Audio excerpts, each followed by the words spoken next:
В Грозном состоялась торжественная церемония открытия аквапарка «Акваленд» на берегу Грозненского водохранилища. В мероприятии приняли участие глава Чеченской Республики Рамзан Кадыров, председатель парламента Чеченской Республики Магомед Даудов, председатель правительства Чеченской Республики Муслим Хучиев и другие официальные лица. Аквапарк является инвестиционным проектом, рассчитанным на одновременное посещение более 200 человек. Он предназначен как для детей, так и для взрослых. На территории аквапарка расположены кинотеатры, скалодромы, рестораны, магазины, фитнес-пространство, игровой комплекс и, конечно же, бассейны. Генеральным директором аквапарка назначен Сейд Хусейн Магомерзаев. Глава Чеченской Республики Рамзан Кадыров отметил, что благодаря открытию аквапарка появилось сотни рабочих мест и еще одна зона активного отдыха для жителей и гостей республики.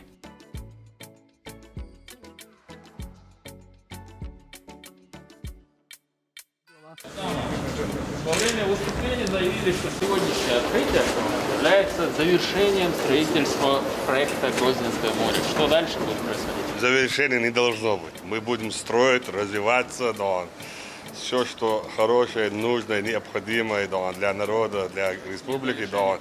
Это первый этап, да, завершения. Сейчас второй, третий, четвертый, будем развиваться. Да. Будете советовать семье приходить отдыхать? Конечно, да, уже да, написала смс-ку, да, здесь все условия для детей, для женщин, для всех, кто хочет отдохнуть, чтобы отдыхали дети, да, все вместе в комплексе, да.